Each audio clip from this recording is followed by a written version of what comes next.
All right, this video is going to focus on the final two steps of the infection process.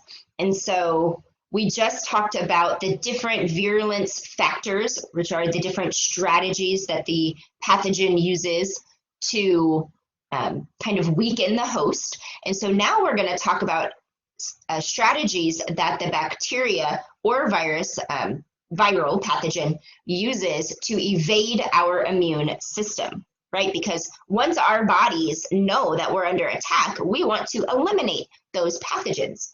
And so there are four big categories of ways that bacteria try to get around our immune system. The first being to evade phagocytosis. So as you'll learn more soon, phagocytosis involves a phagocytic cell kind of chasing down the pathogen, ingesting the pathogen, and then digesting it by including the lysosome in the process. And so, of course, bacteria don't want to be digested and eliminated. And so one way that they get around this, or try to at least postpone it, is through having that sugary capsule, because that makes the bacteria hard to attach to and then phagocytose. And so a lot of pathogens do have the capsule. And if you actually mutate the pathogen so it no longer has a capsule, it can actually lose its ability to be a pathogen. So capsules are pretty important in the survival of the bacterial pathogens.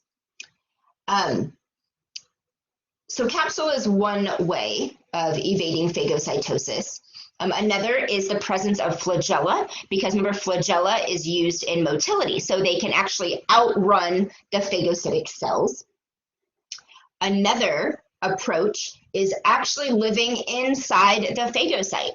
So again, it tricks the phagocyte, it allows the phagocyte to capture it and ingest it.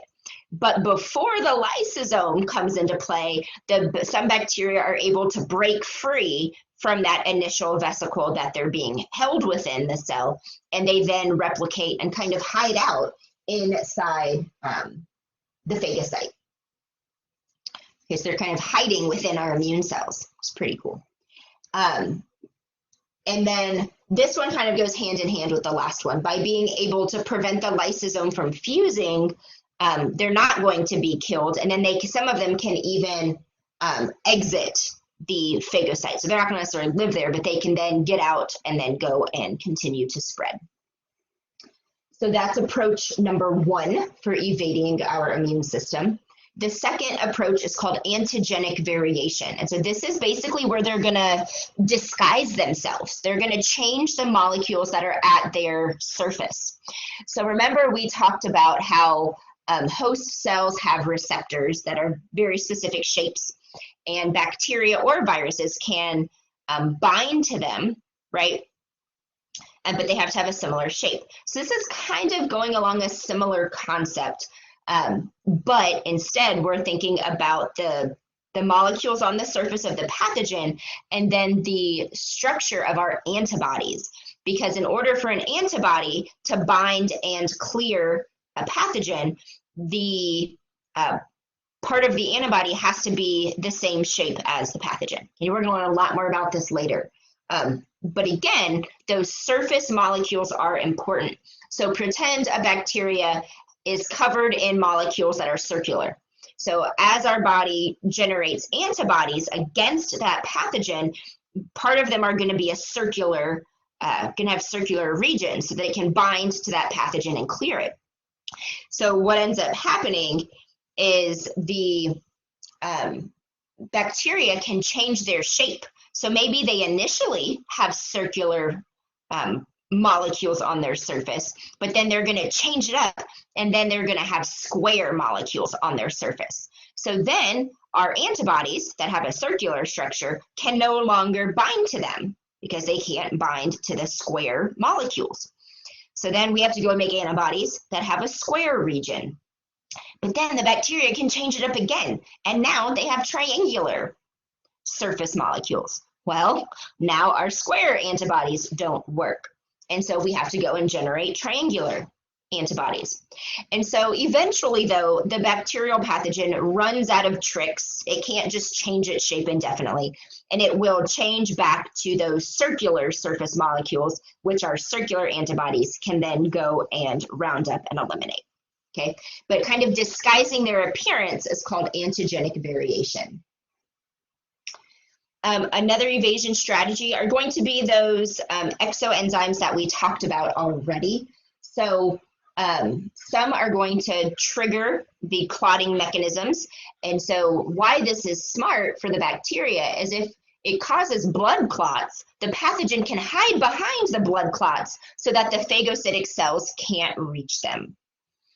But eventually, the pathogen is going to be tired of hiding and want to spread. And so that's when they are going to use kinases to dissolve those blood clots, allowing them to easily travel through and spread throughout the body. There are other exoenzymes that specifically target important proteins in the cell, and we call those proteases. And then other exoenzymes, which we call leukocytins, are going to destroy leukocytes, and leukocytes are white blood cells. Okay, so some bacterial infections actually decrease how many white blood cells are present in the host. And then finally, for another bacterial evasion strategy, is they target a part of our immune system called the complement system. You don't need to know the details right now, but the complement system results in activating inflammation, enhancing phagocytosis, and eventually killing the bacteria. So of course, they don't want those things to happen, and so they have ways of kind of shutting down this important immune response. Okay, viral evasion strategies. There are quite a few, so we're going to talk about some of them here. So again, replicating within the host. Well, if you're replicating inside the host cell, it's harder for our immune system to detect the virus, right? Because they're looking for something foreign. They're not looking for a host cell that's always around. Okay, so when a virus replicates within the host, that makes it difficult for our immune system to detect them. Remember, some viruses are enveloped, and they steal that envelope, or I should say they acquire the envelope by stealing part of the host plasma membrane. And so they're essentially camouflaging themselves. They're covered with the same molecules as the host cell because they stole part of that plasma membrane. Leukocytopenia is kind of similar to what we were just talking about. It's going to target certain leukocytes or white blood cells. And different viruses target different white blood cells. Some target dendritic cells, some target macrophages, which can do phagocytosis. Some target white blood cells that inactivate and produce antibodies. So it's really diverse in which part of our immune system the virus is trying to kind of shut down. They can also disguise themselves via antigenic variations. They can also change their surface molecules to delay being cleared by antibodies.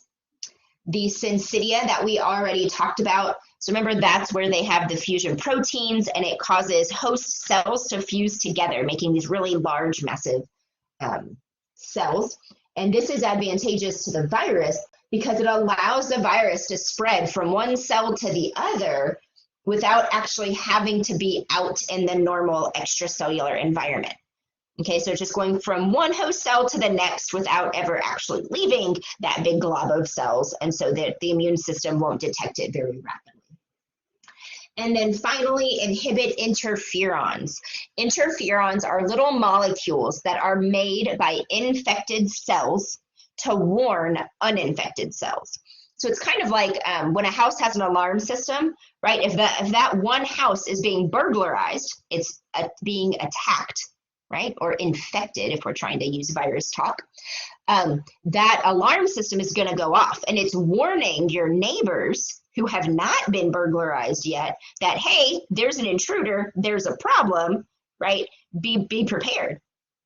And so that's what interferons are. They're kind of like little warning molecules that let neighboring cells know that there's a virus nearby. Well, viruses don't want those interferons to work, right? They don't want the host to know that it's coming. And so they have different approaches to try to block interferons. All right. Last but not least, step 7 is now that the pathogen has gotten inside the host, it's replicated a bunch. Now it wants to get out and find a new healthy host to infect so that it can continue to replicate and survive. And so pathogens leave through portals of exit. And normally the portal of exit is related to the portal of entry, right? So if you breathed in through the respiratory tract the pathogen, you're going to cough or sneeze out the pathogen, right? So it's also leaving through the respiratory tract. But some, it's not quite as straightforward, right? Because if you consume contaminated food, right, the portal of entry is your mouth, but the way the bacteria leaves is once you've digested everything and you go to the bathroom. So the portal of exit is still related to the GI tract. It's just a different body part.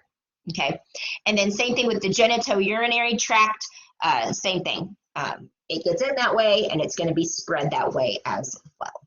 Okay, but this picture shows you different ways that pathogens can leave the body. All right, so I'm going to go ahead and leave this slide for a different video. So let me know if you have any questions.